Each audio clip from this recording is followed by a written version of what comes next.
आज हमारे साथ योगी यूथ ब्रिगेड की प्रदेश प्रवक्ता हैं और जो एक कथावाचिका भी हैं, बाल विदुषी लक्ष्मी जी। सबसे पहले आपका श्री राधे। श्री राधे। अच्छा, एक मामला सामने आया जी। अनिरुद्धाचार्य जी महाराज हैं जी। और एक महाराज और हैं प्रेमानंद जी महाराज हैं, साध्वी ऋतम महाराज जी जी। तो उनके बयानों को लेकर आजकल खूब जो है मचा हुआ है, आपकी क्या राय है?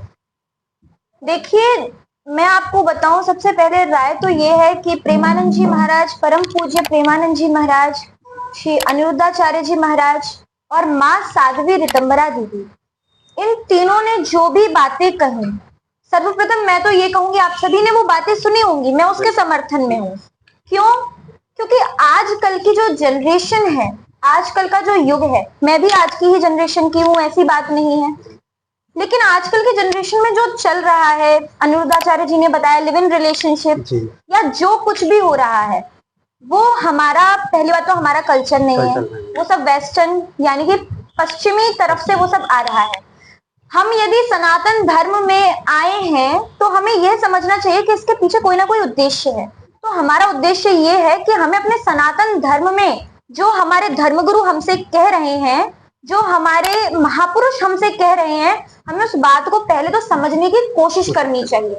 जब तक हमें ये ही नहीं पता है कि दूध में चीनी है या दूध में शक्कर नहीं है या उसमें नमक है, बिना टेस्ट किए, बिना उसका स्वाद लिए हम कैसे कह सकते हैं कि वो मीठा है या वो कड़वा है? उसी तरह जो संत महात्माओं ने, परम पूज्य परम आदरणीय प्रेमानंद जी महाराज ने जो भी वाक्य कहे, जो भी शब्द कहे, जब तक किसी को उनके बारे में पता नहीं है कि उनका मतलब क्या निकल रहा है, बिना मतलब को जाने आप अपनी टिप्पणियां रख रहे हैं। क्यों रख रहे हैं? क्या मतलब बन रहा है उनका?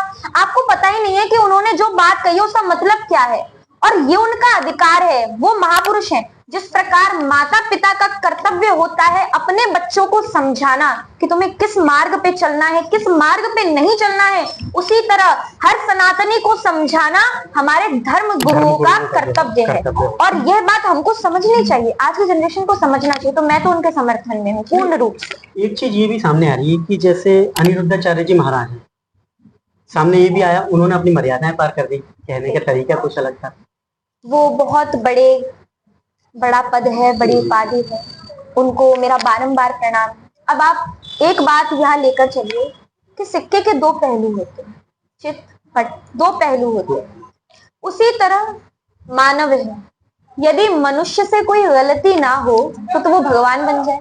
आप बताइए, ईश्वर की उपाधि, यदि मानव से कोई गलती ना हो तो वो भगवान बन जाए। जो उनका कहने का उद्देश्य था, हम उसके समर्थन में हैं, लेकिन हाँ, जो जिस प्रकार उन्होंने जवानी या जो भी उन्होंने शब्दों का, मैं नहीं कहना चाहूंगी, जो उन्होंने कुछ शब्दों का प्रयोग किया, एक महापुरुष होने के नाते, देखिए हम ऐसे कहने वाले कोई नहीं होते, किंतु वो कुछ शब्दों की मर्यादा होती है, कुछ शब्दों का चयन होता है, क्योंकि संसार में सारा खेल शब्दों का होता है। तो हाँ, लेकिन उन्होंने जो बात कही, आप उस बात को समझने का प्रयास करिए ना। अब देखिए, जो जलने वाले होंगे, जो उस बात से ईर्ष्या करते होंगे, जिनको मिर्ची लग रही होगी, वो उन शब्दों को देखेंगे, लेकिन जो समझ रहे होंगे कि इनका कहने का तात्पर्य क्या है, वो शब्दों को ना देख करके वो उनकी बात को समझेंगे। नहीं, देखिए, प्रेमानंद जी महाराज ने भी कुछ ऐसी बात कही, लेकिन उन्होंने जिस तरीके से कही, कितनी शालीनता से कही, ना कोई मतलब इस तरीके से, ये फर्क जो जानने के लिए सोशल मीडिया पे आजकल मैं देख रहा हूँ कई सारी टिप्पणियां आ रही हैं, हालांकि प्रेमानंद जी महाराज के लिए भी हैं, अनिरुद्धाचार्य जी के, ये उस चीज के कहने का कर्तव्य जो होता है अलग अलग, किस तरीके से एक संत को क्या शोभा देती है ऐसी चीजें। सबकी बोलने की देखिए अपनी अलग अलग शैली होती है, सबकी कथा कहने की अपनी अलग अलग शैली होती है।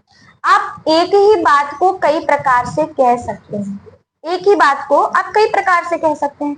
यदि आपके पास शब्दों का भंडार है तो आप उस बात को और अच्छे से कह सकते हैं। हाँ, लेकिन एक बात मैं आपको बताऊं कि संसार में ज्ञानी वही है जो यह समझे कि हम क्या कह रहे हैं और उसका समाज पे क्या तात्पर्य बनेगा।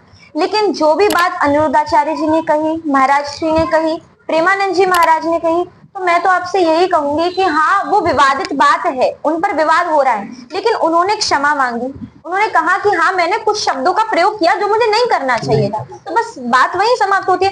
फिर लेकिन कुछ जलने वाले, कुछ ईर्ष्या करने वाले, जो उस लिव इन रिलेशनशिप को या फिर वो जो वेस्टर्न कल्चर को जो बढ़ावा दे रहे हैं, जिसको नहीं देना चाहिए सनातनी होने के नाते, नहीं देना चाहिए, तो वो उस बात को, वो उसी बात को पकड़ के बैठ गए कि नहीं, उन्होंने ऐसे शब्दों का प्रयोग क्यों किया। भाई इंसान मानव है, वो भी माना कथा व्यास है, लेकिन मनुष्य से गलती होती है और उन्होंने उसको स्वीकारा है।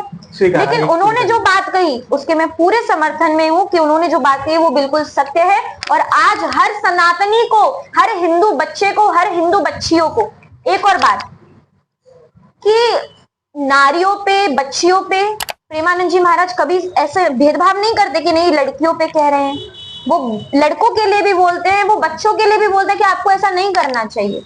पर आज का समाज ऐसा हो गया है, वो बस कुछ ही बातों को पकड़ के बैठ जाता है कि विरोध कैसे किया जाए, सनातन को कैसे रोका जाए और ऐसा क्या किया जाए जिससे जिन मुद्दों पर बात होनी चाहिए उन मुद्दों से प्रत्येक मनुष्य का ध्यान भटका दिया जाए। अब एक बात बताइए, अभी मुद्दा चलना चाहिए कि धर्मांतरण क्यों हो रहा है, अभी मुद्दा ये चलना चाहिए कि आखिर ये मुसलमान चाहते क्या है, आखिर ये हमारे भारत को किस ऐसी स्थिति पर लाना चाहते हैं कि सनातनी भी सोचने पे मजबूर होने चाहिए इस बात के लिए। लेकिन नहीं, मुद्दों को कहां मोड़ दिया जा रहा है कि हमारे साधु संत क्या कहते हैं। अब बताइए, ये चाल है, ये एक साजिश है कि कैसे ये जो मुद्दे बात करने लायक है उनको किस तरफ मोड़ा जाए, जिन पर बात करनी चाहिए उन पर बात नहीं हो रही, अब बात उधर घुमा दी गई है, ये साजिश है।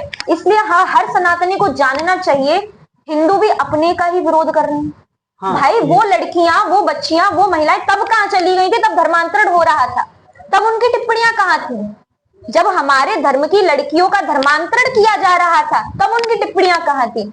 उनकी टिप्पणियां अब आ रही हैं जब हमारे साधु संत कुछ सत्य कह रहे हैं, तो ये गलत है। जो बात, जिन बातों के ऊपर बात होनी चाहिए वो करिए ना। अच्छा, आखिर आपने कहा कि इसके पीछे एक एजेंडा है, वो एजेंडे के पीछे कौन है, क्या आपका क्या मानना, कौन हो सकता है, क्या है, कैसे क्या है?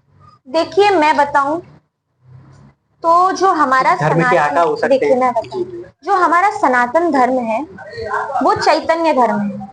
और ये देखिए, सनातन धर्म किसने शुरू किया, किसी ने शुरू किया, आप बताइए। सनातन धर्म शुरू नहीं किया किसी ने, सनातन धर्म स्वतः ही है। और जो चीज है, सूर्य शुरुआत से है, चंद्रमा शुरुआत से, उसी तरह सनातन धर्म भी शुरुआत से है। लेकिन जो ईसाई धर्म है, जो इस्लाम धर्म है, ये पात्र बन गए, ये सब धर्म किसी एक व्यक्ति ने शुरू किए, मैं नाम नहीं जानती, लेकिन उसमें बताया जाता है उनके ग्रंथों में कि ये उन्होंने शुरू किया, किसी एक पर्टिकुलर व्यक्ति ने उसको शुरू किया। तो इसके पीछे जो साजिश चल रही है, वो लोग शायद उनका ये सोचना हो सकता है कि ये सनातनी जो मतलब जो वास्तविकता है संसार की, उसको संसार से छुपा करके उनके इस्लाम में जो कि गलत है उसमें ये लोग लाना चाहते हैं। तो ऐसा नहीं होना चाहिए। अच्छा, युवाओं के लिए क्या कहना है? देखिए आजकल पता है नहीं है, कह रहे कहीं की ईट कहीं का रोड़ा। हाँ, बिल्कुल, बिल्कुल, बिल्कुल, सही कुछ पता नहीं है, लेकिन टिप्पणी करना जरूरी होता है सोशल मीडिया पे, ऐसा काफी जी। उनके लिए आप क्या कहना चाहेंगी?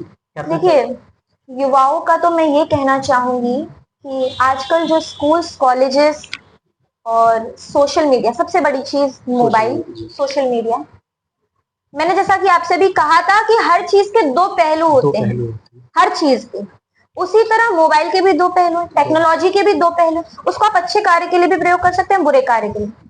जितने ज्यादा धर्मांतरण या जितने ऐसे कार्य हो रहे हैं, लव जिहाद में फंस रही हैं बच्चियां, उन सबकी सबसे बड़ी जो एक वजह है वो सोशल मीडिया है।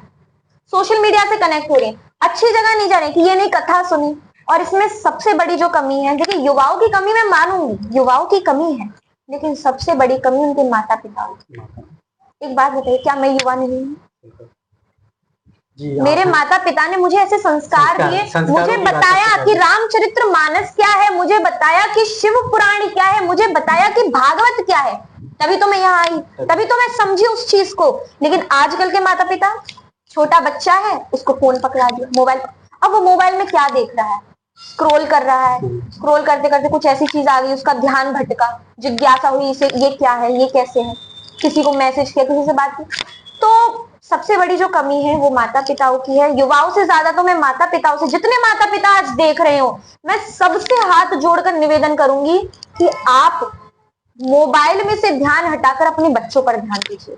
क्योंकि 20 साल तक जिस प्रकार जो मटका होता है, कुम्हार मटका बनाता है, मटके के साथ उसको किसी भी दिशा में मोड़ दो, लेकिन जब वो पक जाता है तो वो वैसा रहता है। लेकिन यदि वो कच्चा होगा तो उसको कैसा भी मोड़ दो। उसी प्रकार ये माता पिता के ऊपर निर्भर करता है कि वो अपने बच्चों को कैसा बनाना चाहते हैं। अगर माता पिता ध्यान नहीं देंगे तो युवा संगतों में आकर, गलत संगतों में आकर, मोबाइल में से सीख करके बहुत गलत दिशा में जाएंगे, जो कि सनातन के बच्चों के, युवाओं के, इन सबके पतन की ओर इनको लेकर जाएगा। ये नाश का कारण है, ये विनाश का कारण है, ये बात आप जान लीजिए।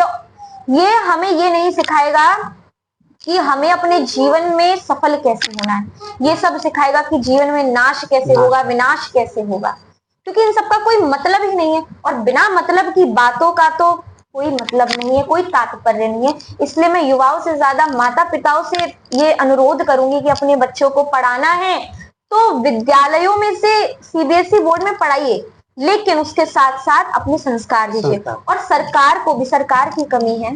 सरकार देखिए, एक के कहने से कुछ नहीं होगा, ये सबको साथ देना पड़ेगा। क्या कि संस्कृत हर विद्यालय में कंपलसरी होनी चाहिए, ये होना चाहिए। क्योंकि जब बच्चे जानेंगे कि संस्कृत हमारा सनातन क्या है, और जब वो उस चीज को जानेंगे, उसको अनुभव मिलेंगे, तो वो समझ पाएंगे कि हाँ सनातन क्या है। फिर किसी की मजाल नहीं होगी कि किसी बच्ची का धर्मांतरण करा के दिखा दे, किसी की मजाल नहीं होगी। बहुत श्री राधे।